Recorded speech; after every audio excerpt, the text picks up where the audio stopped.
жүрдек пойызбен жүрген тәжірибем. Енді Ставангер қаласының орталығына жету.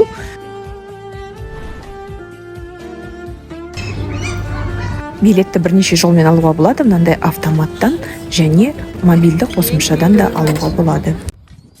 Мен 1 сағат күтпей Саннес пен Ставангер арасында жүретін жүрдек пойыз бар. Бұл 20 минутта жетеді.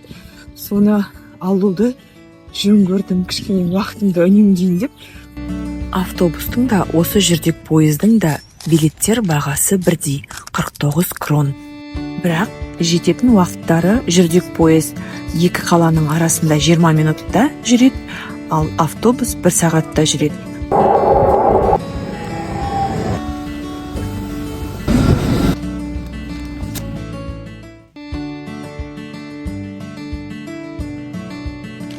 Жүрдек поезд уақытты ғана үнемдеп қоймайды, сонымен қатар терезеден мынандай керемет көріністер ашылады.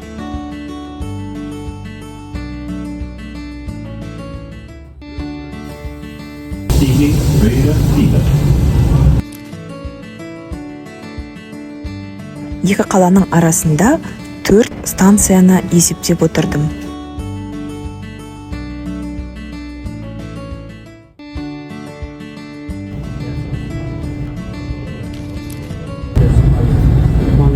The last station is